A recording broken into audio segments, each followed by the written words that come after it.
Okay. ప్రస్తుతం మనతో పాటు సీనియర్ జర్నలిస్ట్ జయదేవ్ గారు ఉన్నారు. ఆయనతో మాట్లాడదాం. నమస్తే సార్.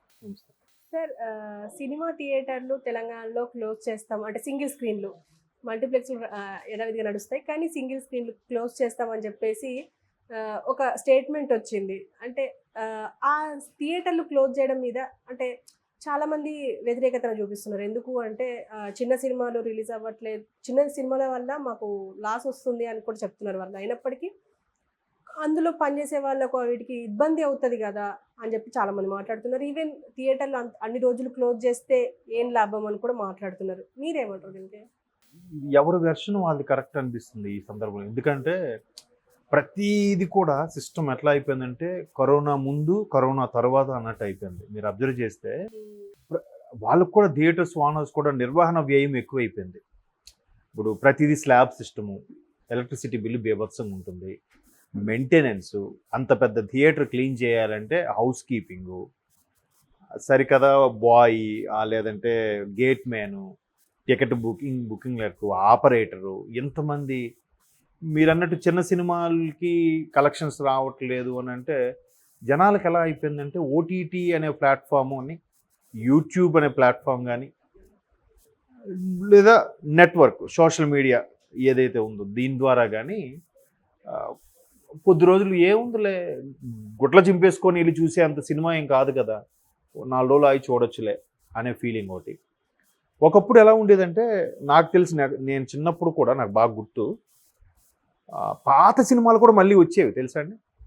పెద్ద పెద్ద టౌన్స్లో ఒక 10 థియేటర్లు ఉన్నాయనుకోండి, 10 థియేటర్లో 8 రిలీజ్వి, ఒకటి ఇంగ్లీష్ మూవీసు, హిందీ మూవీస్ అట్లాంటి వచ్చే థియేటర్ ఒకటి ఉంటుంది, ఒకటి మాత్రం పాత సినిమాలు మళ్ళీ రిలీజ్ చేసేవారు. ఏది గుండమ్మ కథ, జగదేక్ వీరుని కథ, ఇలాంటివి.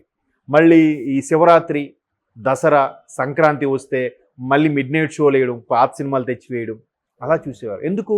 అక్కడ ఆప్షన్ లేదు. అయితే సప్తగిరి DD8లో అదే దూరదర్శన్లో రావాలి, లేదంటే అంతవరకు ఏదైనా చూడాలనుకుంటే ఎక్కడ చూసే ఆప్షన్ లేదు. ఉంటే VCRలు ఉండేవి, వీడియో క్యాసెట్ రికార్డర్, VCPలు, వీడియో క్యాసెట్ ప్లేయర్లు అని ఇంతంత బాక్సుల్లాగా, అవన్నీ దొరికేవి కూడా కాదు. ఇట్లాంటి సందర్భంలో సెకండ్ రిలీజులు కూడా, థర్డ్ రిలీజులు, మళ్ళీ రిలీజులు అయినా కూడా జనాలు థియేటర్స్కి వెళ్ళి చూసేవారు. అలాగా చూసిన సినిమాయే అప్పట్లో ఏదో అది గుండమ్మ కథ, అలాంటి సినిమాలు నేను చూశాను. ఆ తర్వాత ఇప్పుడు ఈటీవీలో వస్తుంది అనుకోండి. అట్లాగా అంత ఉండేది. ఇప్పుడు అన్ని మీడియా వచ్చేసాక ఏమైందంటే వాళ్ళు రిలీజ్ చేసిన ఎవరు చూస్తారు? వాళ్ళు బిగ్ స్క్రీన్లు కొనుక్కొని పెట్టుకుంటున్నారు, పెద్ద పెద్ద టీవీలు పెట్టుకుంటున్నారు, 80, 60 ఇంచెస్, 43 ఇంచెస్ అని. అది పెట్టుకొని థియేటర్ ఎక్స్పీరియన్స్ పెట్టుకుంటే చాలా బాగుంటుంది. అసలు థియేటర్కి వెళ్ళక్కర్లే, పైగా థియేటర్కి వెళ్ళాలంటే చాలా ఖర్చుతో కూడుకుని వ్యయం కూడా అని ఒక ఆలోచన వచ్చేస్తుంది. సో ఎన్ని డ్రాబ్యాక్స్ ఉన్నప్పుడు థియేటర్కి ఎవరు వెళ్ళకపోవడం వల్ల ఇప్పుడు చాలా వరకు థియేటర్ ఎక్స్పీరియన్స్లో చూసే సినిమాలు వేరుంటాయి, మామూలుగా చూసే సినిమాలు వేరుంటాయి. పెద్ద పెద్ద సినిమాలకి ఫ్యాన్స్ వాళ్ళు ఉంటారు కాబట్టి వెళ్తున్నారు. చిన్న వాళ్ళకి అరే సినిమా బాగుందిరా, హిట్ టాక్ వచ్చేలోపు మార్చేస్తున్నారు. ఈ శుక్రవారం రిలీజ్ అవుతుంది, మళ్ళీ శుక్రవారం వరకు దాన్ని కాపాడుకోవాలంటే ఆ డిస్ట్రిబ్యూటరో లేదంటే ఆ ప్రొడ్యూసరో ఎవరో భరించాల్సి వస్తుంది, కలెక్షన్స్ లేక. శని ఆదివారాలు ఏదో చూస్తారు, లేదంటే మళ్ళీ శుక్రవారం అంటే సోమ మంగళ బుధ గురు, ఈ 4 రోజులు ఎవరు భరిస్తారు? ఈలోగా హిట్ టాక్ వచ్చేలాగా మారిపోతుంది. అట్లా అయిపోయింది పరిస్థితి. సో అందుకని ఏం చేస్తున్నారంటే వాళ్ళు కూడా నిర్వహణ వ్యయం అయిపోయింది. ప్రభుత్వం కూడా సబ్సిడీలు ఏమైనా ఇస్తే బాగుండు. థియేటర్స్కి అదేం లేదు, మీరు ఎట్లాగా థియేటర్స్ అంటేనే ప్రొడ్యూసర్స్ సొమ్ములు కాబట్టి ఏముందిలే, మీకు బాగా వస్తాయి కలెక్షన్స్, మీరు స్లాబ్ సిస్టమ్ ఈ విధంగా కమర్షియల్ కట్టాలని చెప్పి ఎలక్ట్రికల్ డిపార్ట్మెంట్ వాళ్ళు అన్ని రకాలుగా ఏసీటీ వాళ్ళు ట్యాక్సులు వేస్తారు, సిటీఓలు వాళ్ళు, తర్వాత మున్సిపల్ వాళ్ళకి సంబంధించిన వాళ్ళ ట్యాక్సులు వేస్తారు, తర్వాత ఈ పార్కింగ్ ఇవన్నీ. సరే ఇప్పుడు థియేటర్స్కి ఏదో వెళ్తున్నారు, వాళ్ళు మెయింటైన్ చేస్తున్నారంటే థియేటర్స్ లోపల కాస్ట్ విపరీతం పెరిగిపోయింది. అంటే ఆ మధ్యన డైరెక్టర్ తేజ గారు అనుకుంటా, సామాన్యుడు థియేటర్కి వెళ్ళకపోవడానికి కారణం టికెట్ కన్నా ఇంటర్వెల్లో దొరికే స్నాక్స్ కాస్ట్ ఎక్కువ అవడం వల్ల భయపడుతున్నాడు అని కూడా చెప్పాడు, స్టేట్మెంట్ ఇచ్చాడు. మేబీ అయి ఉండొచ్చు. ఇప్పుడు మల్టీప్లెక్స్లో ఈ మాత్రం చిన్న బకెట్ కూడా కాదు, ఒక చిన్న కోన్ లాగా ఉంటుంది, అది 150 రూపీస్ అంట. ఏంటి పాప్కార్న్. ఇంకా బకెట్ది అయితే 350. ఈ మాత్రం బకెట్ ఉంటుంది కదా, 350 ఒక బకెట్ అంట. ఇద్దరు పిల్లలతో వెళ్తే ఇద్దరికి 700. టికెట్ పేమెంట్ పర్ హెడ్ 150 అయినా నలుగురికి 600 అవుతుంది. ఓన్లీ స్నాక్స్ వాళ్ళిద్దరి వరకు 700 అవుతుంది. ఎంత కాస్ట్ పెరిగిపోతుంది. అది కూడా ఒక రకంగా స్టెప్ బ్యాక్ అవుతుంది. ఓటీటీ అనేది సినిమాను సగం తినేసిందని చాలామంది విమర్శించారు. కానీ కొంతమంది మేధావులు, కొంతమంది మేమే పెద్ద డైరెక్టర్లు గొప్ప వాళ్ళము అనుకునే మేధావులు ఏం చేస్తున్నారంటే, ఏం కాదు కంటెంట్ ఉంటే ఎవడైనా థియేటర్కి వచ్చి చూస్తాడని అంటున్నారు. చాలామంది కంటెంట్ ఉన్న థియేటర్స్కి వెళ్ళట్లేదు. ఏముందబ్బా నెల రోజులు అయితే ఓటీటీకి వచ్చేస్తుంది చూసుకోవచ్చులే, అయిపోయిందా. ఓటీటీ వాడు సంవత్సరం మొత్తం చందా తీసుకొని నెలకు 100 రూపాయలు కూడా పడట్లేదు వాడికి. అవునా? ఆ 100 రూపాయలకి ఇంటిల్లి పాది చూసుకుంటున్నారుగా. మరి అలాంటి సందర్భంలో థియేటర్స్ని ఎలా మెయింటైన్ చేయగలుగుతారు, ఎలా చేస్తారు? వాళ్ళు అందుకే మూసేయాలని డిసైడ్ అయ్యారేమో. బట్ థియేటర్స్ మూసేస్తే చాలా వరకు మొదటికే మోసం వస్తుంది. అసలు సినిమా అంటేనే బిగ్గర్ దాన్ అస్, మనకన్నా పెద్దది కదా, పెద్ద పెద్ద తలకాయలు, పెద్ద పెద్ద మనుషులు, అబ్బా ఇంత ఉందో. అదొక కలర్ ప్రపంచం లాగా ఉండేది. పెద్ద పెద్ద స్క్రీన్ 70 mm అనేవారు. ఇప్పుడు 70 mm, అదే 70 mm తీసేసి మల్టీప్లెక్స్ అని చెప్పి 4 కట్టేస్తున్నారు. ఒకే స్క్రీన్లో 4 స్క్రీన్లు వస్తున్నాయి. మిగతా టైంలో వాళ్ళకి రెంట్కి ఇచ్చుకోవడానికి షాపులు, షాపింగ్ మాల్ అన్నీ వచ్చేస్తున్నాయి. అదే బెటర్ అనిపిస్తుంది. ఈ పెద్ద థియేటర్స్ ఎంత నిర్వహణ వ్యయం చెప్పండి, ఎంత ఓపెన్ ప్లేస్. మరి అందుకే ఏం చేస్తున్నారు, వాడు పార్కింగ్కి ఎవరికో ఒక పాట పాడికి ఇచ్చేస్తున్నారు, కాంట్రాక్ట్ ఇస్తున్నారు. అక్కడ లోపల సమోసా అమ్ముకున్నాడు ఒకడు, పాప్కార్న్ అమ్ముకునేవాడు ఒకడు, లేదంటే అవి హాట్ చిప్స్ అంట అవి అమ్ముకున్నాడు ఒకడు. ఇట్లా ఇచ్చుకోవాల్సి వస్తుంది. ప్రతిదీ డబలే. బట్ అక్కడ క్లియర్గా ఉంటుంది బోర్డు, దీనికి మించి ఎక్స్ట్రా ఛార్జ్ చేస్తే మాకు కంప్లైంట్ చేయండి. ఎవరు చేస్తారు? మేము కావాలి నువ్వు చేసుకోండి అన్న, మాకు ఇంతే వ్యయం పడుతుందని అంటాడు. ఎవడో ఒకడు ఓపిక మీద చేస్తే ఇష్యూ ఇది అవుతుంది. వాడిని మహా అయితే వాడి కాంట్రాక్ట్ తప్పించేస్తాడు. ఇంకొకటి వస్తాడు, వాడు అదే అంటాడు, అన్న మీకు ఎంత నేను పే చేసుకోవాలి థియేటర్కి, నేను దీని మీద ఎంత కనీసం 10 రూపాయల ప్యాకెట్ మీద పెట్టి అమ్ముకోకపోతే నేను బతకలేను. కాబట్టి ఇదే పరిస్థితి. పైగా అన్ని షోలకి అదే కలెక్షన్ ఉంటుందా అంటే ఉండదు. మార్నింగ్ షో ఉంటుంది, మ్యాట్నీ ఉండదు, మళ్ళీ ఫస్ట్ షో సెకండ్ షో ఉంటుంది సమ్మర్ అయితే.